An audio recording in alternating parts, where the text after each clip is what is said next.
nagkamaling galaw naman itong si Guerrero. Ang bunga akala nila ay matatakot nila ang taga-suporta ni Tanggol, kahit itong si Tinding at Roda ang kanilang tinarget.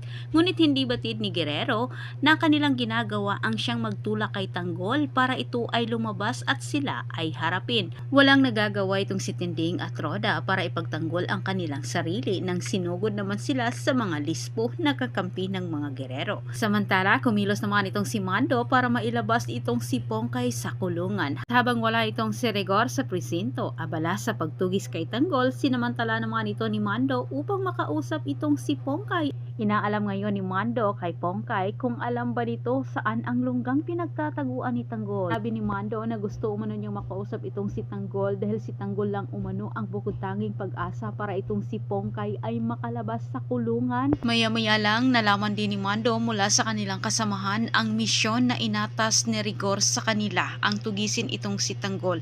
At sa kabutihang palad nalaman ni Mando kung saang lugar ito, kahit si Mando naman ay nagmamadali para iligtas ang kanyang inaanak. Kung ang misyon ng mga tauhan ni Rigor ay tugisin itong si Tanggol, si Mando ay lumihis din ito ng ibang misyon, at hindi kasama itong si Mando sa misyon nila ni Rigor ay pupunta din itong si Mando.